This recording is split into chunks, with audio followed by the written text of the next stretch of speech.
Hello दोस्तों, आज हम लोग स्टोक्स थ्योरम पर एक क्वेश्चन सॉल्व करते हैं। Verify Stokes theorem for the function this taken around the rectangle bounded by the lines x equal to plus minus a, y equal to 0 and y equal to b। ठीक है, AKTU में देखिए question कब कब आया है देख लीजिए। तो इसको क्या करना है, वेरीफाई करना है स्टोक्स थ्योरम। तो पहले हमें ये पता हो कि स्टोक्स थ्योरम होती क्या है। तो देखिए, by Stokes theorem close integral over C F vector dot D R vector equal to double integral over S curl F vector dot N cap into D S. तो यहाँ पर कोई एक सरफेस होगा जिसकी बाउंड्री सी है और सरफेस उसका जो सरफेस एरिया है वो कैपिटल एस हो जाएगा। ठीक है, और कर्ल एफ वेक्टर फंक्शन दिया ही है, F vector vector point function, उसका कर्ल निकालेंगे dot N cap. N cap क्या होगा, सरफेस पर नॉर्मल। एन कैप क्या होगा, सरफेस पर नॉर्मल।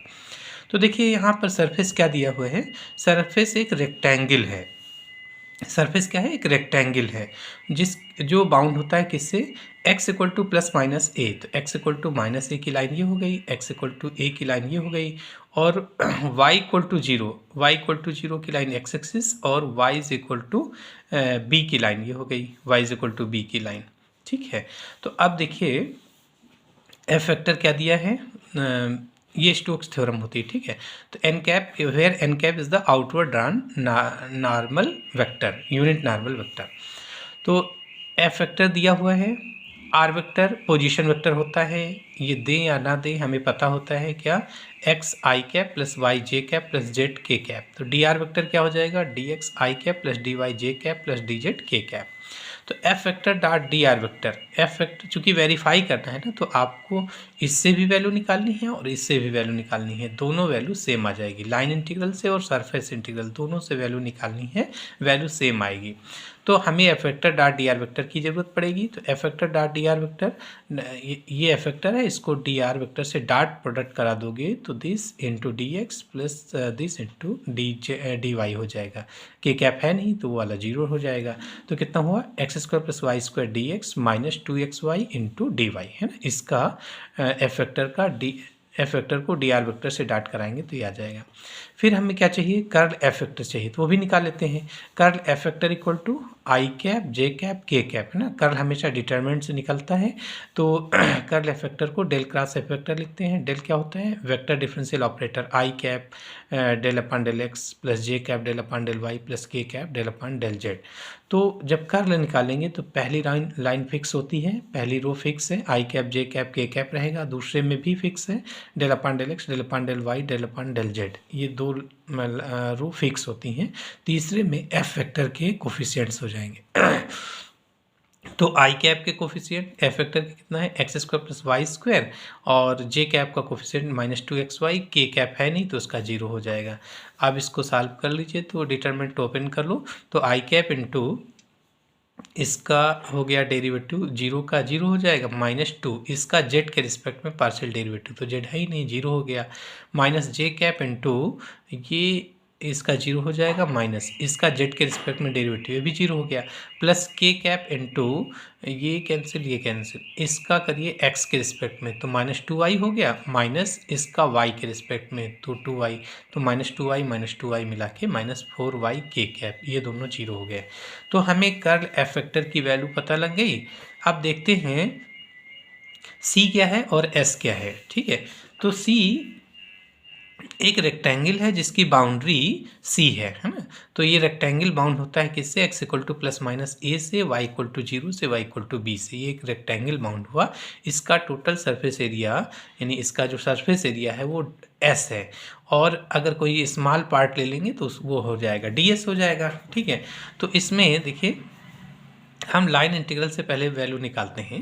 तो integral over C F vector dot D R vector equal to, अब देखिए यहाँ बाउंड्री, यहाँ क्लोज इंटीग्रल है, मतलब सी जो है वो बाउंड होना चाहिए, सी जो है वो बाउंड होना चाहिए, किस यानी क्लोज्ड कर्व होना चाहिए, सी क्लोज्ड कर्व होना चाहिए। तो देखिए ये सरफेस जिससे बाउंड हो रहा है उसकी जो बाउंड्री है वो सी कहलाती है, जो कि क्लोज्ड है। ठीक है, तो देखिए यहाँ 4 अलग अलग उसकी बाउंड्रीज है। ये C1 है जिसकी इक्वेशन है y इक्वल टू 0, ये है C2 जिसकी इक्वेशन है x इक्वल टू a, ये C3 है जिसकी इक्वेशन है क्या y इक्वल टू बी, और ये C4 जिसकी इक्वेशन क्या है x equal to minus a. तो इसी यहाँ पर 4 पार्ट में, चूँकि चारों की इक्वेशन अलग अलग है इसलिए जितनी इक्वेशन अलग अलग होगी उतने पार्ट में हम लोग उसको ब्रेक कर लेंगे। तो C क्या है, C1 C2 C3 C4 चारों को मिला दोगे तो C के बराबर होगा। तो इसको हम लोग integral over C1 effector dot D R plus, यानी 4 पार्ट में प्लस करके लिख सकते हैं। ठीक है, C1 plus C2 plus C3 plus C4। तो close integral over C एफेक्टर dot D R vector को ऐसा चारों पार्ट में सम करके लिख लिया। दिस इक्वल टू, अब देखिए एफेक्टर डॉट डी आर वेक्टर तो निकाल चुके हैं, कितना ये है। अब C1 के लिए आ जाओ। C1 के लिए, C1 की इक्वेशन क्या है, इसकी इक्वेशन क्या है, y equal to 0, X axis है तो y इक्वल टू 0 है ना। इसकी इक्वेशन क्या है, y इक्वल टू 0। तो जब y इक्वल टू 0 है तो dy इक्वल टू क्या होगा, 0। तो इसका मतलब इसमें एफेक्टर डॉट डी आर में y की वैल्यू 0 और dy y 0 है तो dy भी 0 होगा। तो ये तो पूरा कैंसिल हो गया, 0 हो गया। और यहाँ y की जगह 0 तो क्या बचा, एक्स स्क्वायर डी एक्स, यानी F vector dot D R vector की वैल्यू क्या हो गई, x square D x. Limit देख लो, हमेशा एरो से ध्यान रखेंगे, है ना। इधर यहाँ से स्टार्ट करेगा और यहाँ तक जाएगा। तो ये देखिए कौन क्या चेंज हो रहा है इसमें, x है ना, x चेंज हो रहा है, y तो फिक्स है, y की वैल्यू तो 0 है। तो x की वैल्यू यहाँ पर क्या है, माइनस है, और यहाँ पर क्या है, a है ना। तो ये उसकी लोअर लिमिट होगी, एरो से ध्यान देना है, इस साइड में लोअर लिमिट और इधर अपर लिमिट। ठीक है, तो minus a to a, x की लिमिट हो गई minus a to a, plus C2 के लिए आ जाइए। C2 के लिए क्या है, x इक्वल टू ए, तो dx इक्वल टू क्या हो जाएगा, 0। x इक्वल टू ए तो dx इक्वल टू 0 है ना, इसका डेरिवेटिव कर लो तो dx इक्वल टू 0। तो यानी इस बार ये 0 हो जाएगा पूरा, dx 0 है तो उसकी वजह से पूरा ये 0 हो जाएगा। और x इक्वल टू क्या है, a, x equal to a रखोगे तो क्या हो जाएगा, माइनस 2ay dy, क्या हो जाएगा, माइनस 2ay dy। किसकी value, F vector dot D R vector की value, F vector dot D R vector की वैल्यू माइनस 2ay dy हो गई। अब इसमें लिमिट रख लो किसकी, y की, है ना, dy है तो y की लिमिट। तो यहाँ पे देखिए x तो फिक्स है, y ही चेंज हो रहा तो y की लिमिट रखेंगे। तो यहाँ पर y की वैल्यू 0, एक्स एक्सिस पर y की वैल्यू 0, यहाँ पर y की वैल्यू क्या है, b है ना, यहाँ पर y की वैल्यू b। तो लिमिट हो गई 0 टू b। अब C3 कर्व के लिए आ जाइए। C3 की इक्वेशन क्या है, y इक्वल टू बी, तो dy इक्वल टू क्या हो जाएगा, 0। तो dy इक्वल टू 0 मतलब ये तो 0 हो गया और y की जगह b रखना है। तो क्या हो जाएगा, x square plus B square into D x. तो क्या हो जाएगा, x square plus B square into D x, किसकी value, F vector dot D R vector की वैल्यू। अब लिमिट रख लो, लिमिट बताइए। देखो एरो से ध्यान रखेंगे, इधर यहाँ पर उसकी लोअर लिमिट, ये लोअर लिमिट होगी और ये अपर लिमिट। तो लोअर लिमिट यहाँ क्या चेंज हो रहा है इसमें, x, तो x की लिमिट रखेंगे, x यहाँ पर x की वैल्यू a और यहाँ पर x की वैल्यू माइनस a। तो लोअर लिमिट हो गई a, अपर लिमिट हो गई माइनस a, तो a टू माइनस a। ठीक है, लिमिट का ध्यान रखिएगा। प्लस अब ये C4 के लिए आ जाएगी। C4 की इक्वेशन क्या है, x equal to minus a, तो dx इक्वल टू 0। तो F vector dot D R vector की वैल्यू क्या हो गई, dx इक्वल टू 0, तो ये तो 0 हो गया। और x इक्वल टू क्या है, x equal to minus a, तो माइनस माइनस प्लस हो जाएगा, 2ay dy, क्या हो गया, 2ay dy, किसकी value, F vector dot D R vector की वैल्यू। अब लिमिट बता दो, या देखिए ये उसकी लोअर लिमिट होगी और ये अपर लिमिट। तो ये चेंज क्या हो रहा है इसमें, y, तो y की लिमिट दे दो, यहाँ पर y की वैल्यू b और यहाँ पर y की वैल्यू 0। तो लोअर लिमिट बनी y equal to b, upper limit 0, तो y की लिमिट हो गई b टू 0। ठीक है, बस सिंपल इंटीग्रेशन है, सॉल्व कर लीजिए। तो minus a to a even है तो इसको आप 2 times 0 to a F X D X लिख सकते हैं, X square D X minus इसका इंटीग्रेशन कर लो तो माइनस 2a बाहर निकल गया, y का हो गया y square upon 2 0 to b, इसको भी डायरेक्ट कर सकते थे, है ना। और प्लस इसका इंटीग्रेशन कर लो इसका, तो X cube upon 3 plus B square X, और लिमिट हो गई a टू माइनस a। फिर प्लस इसका देखिए 2a बाहर, या वाई स्क्वायर, वाई का हो जाएगा वाई स्क्वायर अपॉन 2, लिमिट हो गई b टू 0।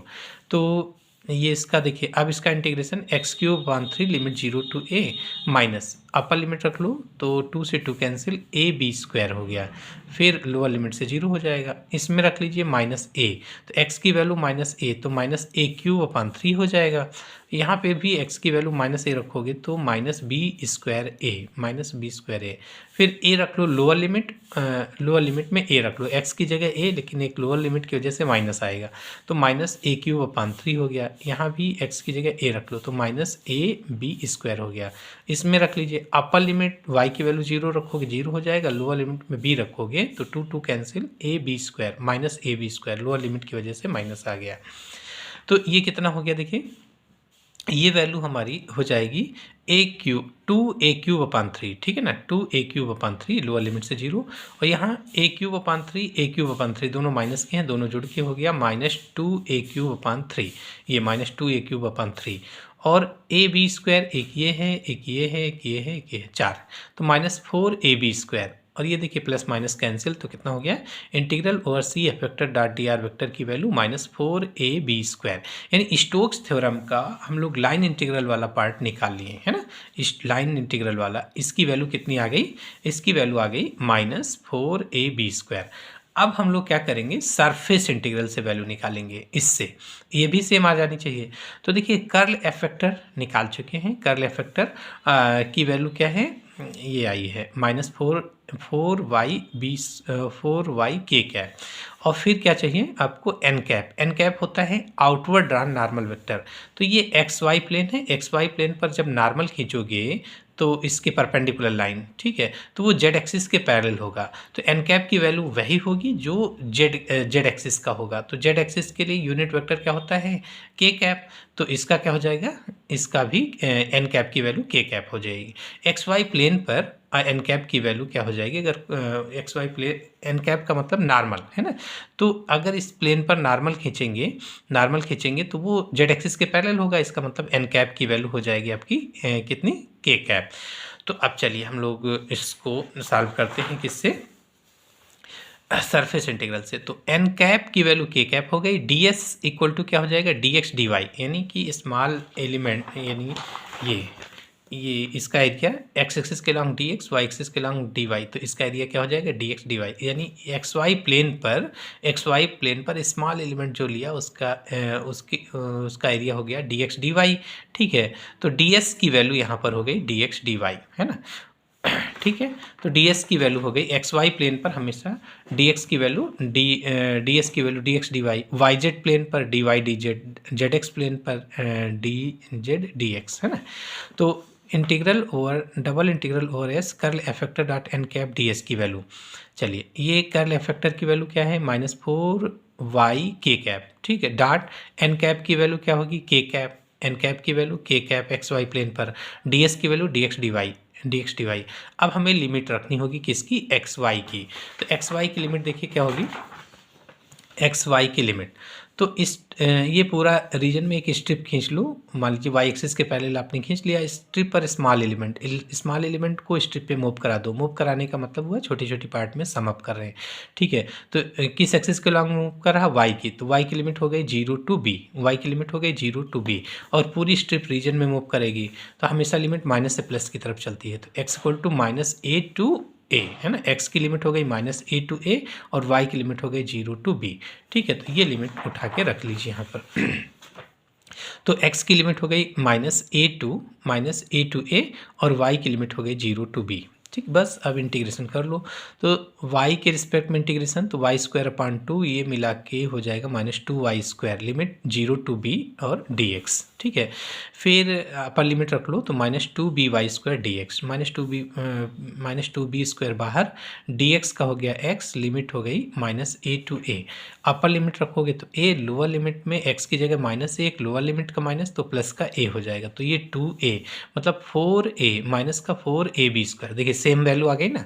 तो double integral over S curl F vector dot N cap D S की वैल्यू ये आ गई।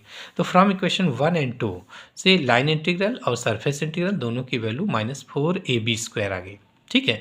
तो hence Stokes theorem verified, Stokes theorem verify करना था तो हम लोग लाइन और सरफेस दोनों से वैल्यू निकाला, दोनों की वैल्यू सेम हो गई, hence Stokes theorem verified. Thank you.